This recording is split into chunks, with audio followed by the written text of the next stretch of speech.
Sometimes the worst betrayal isn't what they did. It's how long they let you believe the lie. I bought her favorite wine that night. Pinot Grigio, the one she always said tasted like summer evenings. I even picked up dinner from that Italian place downtown. Chicken parmesan, extra mozzarella, garlic bread on the side. All because Sophie told me Olivia was going through something rough and needed support. She's really struggling right now, Sophie had said that morning, her voice soft with concern. I think we should be there for her tonight. Would you mind if she came over? Of course I didn't mind. That's what we did. We supported each other's friends. That's what good marriages were built on, right? Trust. Compassion. Being there for the people we loved. My name's Marcus, by the way. 36 years old, software engineer, average guy living an average life in Portland. And Sophie, my wife of 7 years, she was my whole world. Brown hair that caught the light just right, green eyes that used to look at me like I hung the moon. We weren't wealthy, but we were happy. Or at least, I thought we were. Olivia had been in Sophie's life since their sophomore year at Portland State. Best friends through breakups, graduations, career changes, everything. When Sophie and I started dating, Olivia was right there, part of the package. Girls' nights every Thursday. Weekend brunches. Shopping trips that lasted half a day. I never questioned any of it. Why would I? That was the moment when I realized there was no turning back. But I'm getting ahead of myself. Let me rewind to when things started feeling different. It was subtle at first. Small changes that seemed innocent enough when taken alone. Sophie started staying up later, always on her phone, typing away with this little smile on her face. When I'd ask who she was texting, she'd say, "Just live," and keep scrolling. She started dressing differently too. Not dramatically, but noticeably. More effort in the mornings. New perfume. She'd spend extra time on her makeup before heading to meet Olivia for coffee. Their hangouts became more frequent. What used to be once or twice a week turned into 3, 4, sometimes 5 times. And the hours stretched longer. She'd leave at 6 and come home at midnight. "We just lost track of time," she'd say, kissing my cheek like everything was normal. The 3 of us spent time together too. Movie nights at our place, hiking trips in the gorge, dinners at new restaurants Sophie wanted to try. Looking back now, I can see it clearly, the way they'd share these secret glances. How Olivia's hand would linger on Sophie's shoulder, just a beat too long. The inside jokes that seemed to multiply every week. I thought things couldn't get any worse, but one night, around 2 in the morning, I woke up to find our bed empty. I walked downstairs and found Sophie sitting in the dark kitchen, phone pressed to her ear, her voice barely above a whisper. "I know. I can't stop thinking about you either," she said. There was something in her tone I'd never heard before. Soft, vulnerable, almost tender. I cleared my throat. She jumped, nearly dropping the phone. "Who are you talking to at 2 a.m.? I asked. "Olivia. She couldn't sleep. She's been having insomnia." Sophie's answer came too quickly, too rehearsed. "Oh, everything okay?" "Yeah, just, you know how she gets anxious sometimes." I went back to bed, but I couldn't shake this weird feeling in my chest. Like something was shifting beneath my feet, and I couldn't see what it was. And then they did. The Friday it all came apart started like any other day.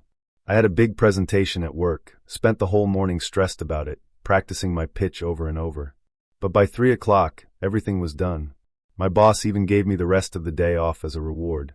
I decided to head home early and surprise Sophie. Maybe we could have an afternoon together, just the 2 of us. It had been a while since we'd had quality time without phones or friends or distractions. I stopped at Giuseppe's, picked up the food, swung by the liquor store for that wine Sophie loved. Even grabbed some fancy chocolate for dessert. I pulled into our driveway and saw her car, and Olivia's silver Honda parked right next to it. Right. Sophie had mentioned that morning that Olivia would be coming over. Something about being upset, needing to talk. I remembered the conversation at breakfast. "She's going through something," Sophie had said, stirring her coffee, not quite meeting my eyes. "I think she really needs us today." Us. That's what she'd said. So I thought, why not make it special? Why not show Olivia that she had people who cared about her? I walked up to our front door with bags in both hands, trying to balance everything while fishing for my keys.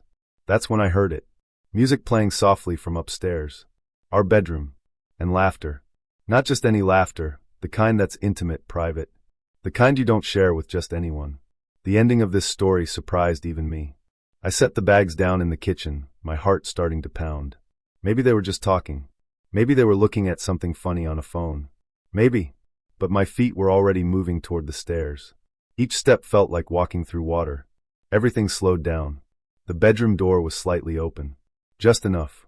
And I saw them. Sophie and Olivia. On our bed. Olivia's hands cradling Sophie's face. And my wife, leaning in, whispering words I could barely hear but understood instantly. I love you too. Not like friends.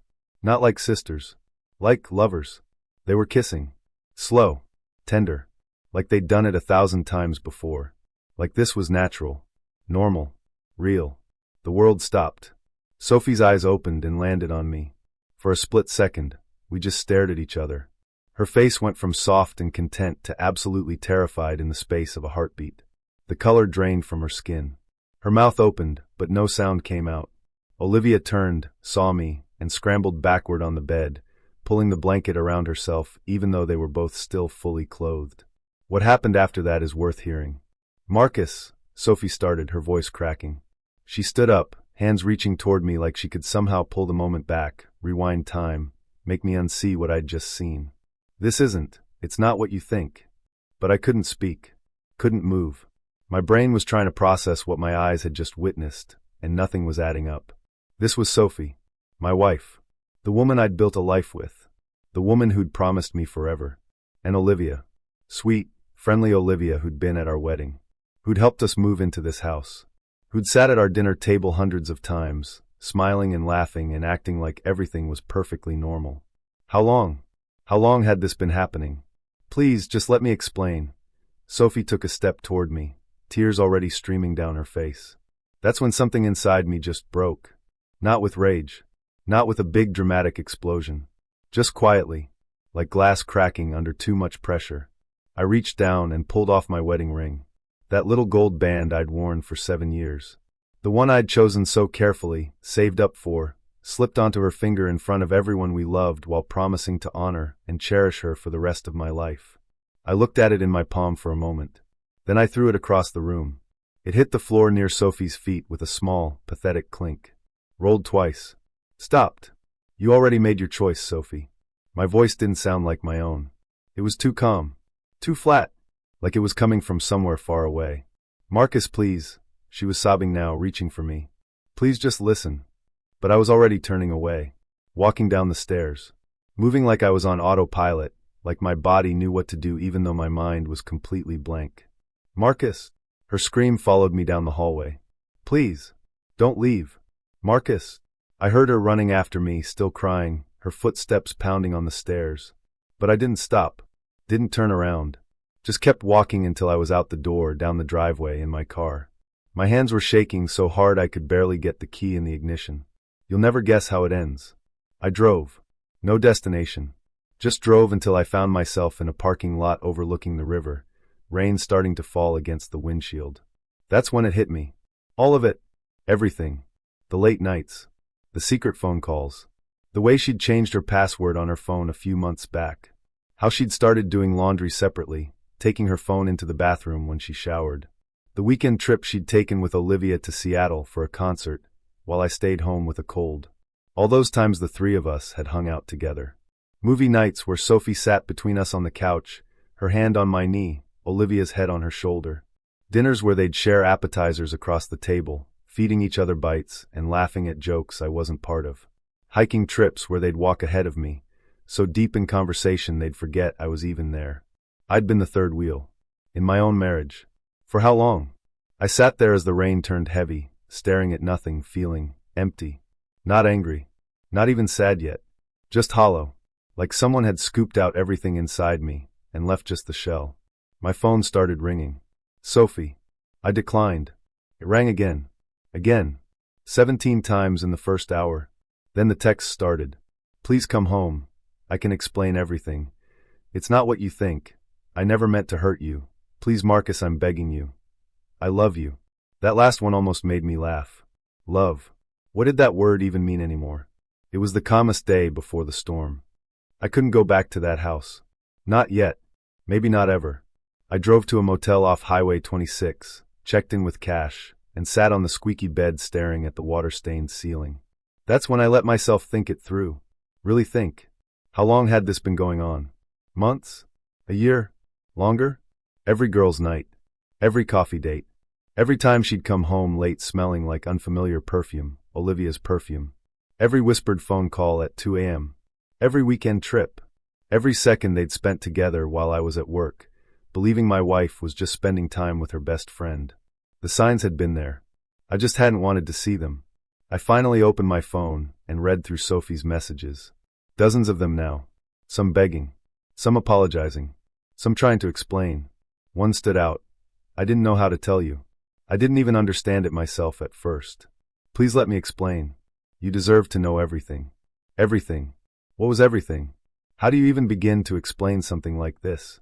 My reaction shocked even her friends. By Monday, I'd contacted a lawyer. By Wednesday, I'd moved my stuff out while Sophie was at work. I didn't want another confrontation. Didn't want more tears and apologies and explanations that wouldn't change anything. I left the ring on the kitchen counter. Sophie tried calling. Texting. She showed up at my new apartment, a small studio in Northeast Portland, twice before I told her I'd call the police if she didn't stop. I know that sounds harsh, but I couldn't look at her. Every time I tried, all I saw was that moment. Her and Olivia. The truth I'd been too blind to see. After that moment, her life was never the same again. The gossip spread fast. Portland's not that big, and we had mutual friends. Some of them reached out to me, expressing shock and support. Others seemed to disappear, probably not wanting to choose sides or deal with the mess. But the biggest surprise came from Sophie's mother, Linda. Linda called me 2 weeks after I moved out. I almost didn't answer. I figured she'd be defending her daughter, trying to convince me to work things out. Instead, her first words were, "Marcus, I am so deeply sorry for what my daughter did to you." I didn't know what to say. "She told me everything," Linda continued, her voice tight. "About Olivia. About the lying. About all of it. And I want you to know that I don't condone any of it. What she did was wrong. The cheating, yes, but especially the deception. Making you live a lie for," she said, "over a year. Over a year, Marcus. Over a year." There it was. Confirmation of what I'd suspected, but hadn't wanted to believe. "I told her I can't support this," Linda said. "Not the relationship itself. If she's figured something out about herself, fine. But the way she did it, lying to you, betraying your trust, making you feel crazy when you were the only one telling the truth. That's not how I raised her. That's not who I thought she was. Linda, you don't have to." "Yes, I do. You were family to me, Marcus. You still are, in my heart. She broke something that can't be fixed, and she has to live with that. I told her not to contact me until she's ready to take real responsibility for what she's done. Not just to you, but to herself." After that call, I heard through mutual friends that Linda had essentially cut Sophie off. Wouldn't return her calls. Didn't show up for her birthday. Sophie had lost her mother's support entirely, and Linda made it clear she was on my side. Some of their mutual friends started drifting away too. Not everyone, but enough. The ones who valued honesty. The ones who couldn't stomach what Sophie had done. Slowly, her circle got smaller. Meanwhile, I was trying to figure out who I was now. Who Marcus was without Sophie. It was harder than I expected. I'd been with her for almost a decade. She'd been woven into every part of my life. Her favorite coffee mug in the cabinet. Her Netflix profile still on my account. Photos of us everywhere I looked. I had to delete them all. Unfollow her on social media. Block her number eventually, because the messages wouldn't stop. The hardest part wasn't the anger. I kept waiting to feel furious, to want revenge, to hate her. But it never came. What I felt was sadness. Deep, aching sadness. Not for losing her, exactly. But for losing the version of my life I'd believed in. For all the time I'd spent being the third wheel in my own marriage without knowing it. For every moment the three of us had shared when they'd probably rather I wasn't there. I kept replaying those memories. The three of us hiking to Multnomah Falls. Sophie had held my hand the whole way up, but kept looking back at Olivia, making sure she was okay, asking if she needed water. At the top, she'd insisted on taking a photo, but only of her and Olivia. "The view's better from this angle," she'd said. Our anniversary dinner last year. We'd invited Olivia along because she'd been feeling lonely. Sophie had seemed more excited about that than about celebrating with just me. The trip to the coast we'd taken in August. Olivia had come along last minute. They'd shared a bed in the hotel because it's easier to split the room this way. I'd slept alone on the pull-out couch. I'd been so stupid. So blind. But you know what hurt most? It wasn't the cheating itself. People fall in love with other people sometimes. It happens. Hearts change. What destroyed me was the lying. The year plus of deception. The way she'd looked me in the eye every single day and acted like everything was fine. Like I was her partner. Her equal. When really I was just there. In the way. The inconvenient husband she hadn't figured out how to leave yet. Every kiss goodnight had been a lie. Every I love you had been hollow. Every plan we'd made for the future, buying a house, maybe having kids someday, had been built on sand. I thought I knew her. Turns out I never did. 6 months after everything fell apart, I made a decision. I couldn't stay in Portland anymore. Too many memories. Too many places that reminded me of her. Of them. Of the life I'd thought I was living. I'd always loved the mountains. The quiet. The space to breathe. So I found a small cabin outside of Bend, 3 hours east. Nothing fancy, just a 1-bedroom with a wood stove and a porch overlooking the forest. I quit my job, found remote work that paid less but let me live anywhere. Sold most of my stuff. Packed what mattered into my car. And I left. The day before I moved, I got one final text from Sophie. I heard you're leaving. I understand. I just want you to know that I'm sorry. For everything. You deserve better than what I gave you. I hope you find peace. I stared at it for a long time. Then I typed back, I hope you find peace too. I really do. And I meant it. Because here's the thing I'd finally figured out. I didn't hate Sophie. I didn't even hate Olivia. They'd fallen in love. They'd figured out something about themselves that they maybe hadn't understood before. That part wasn't the crime. The crime was the lying. The deception. The year of making me believe everything was fine while building a whole secret life behind my back.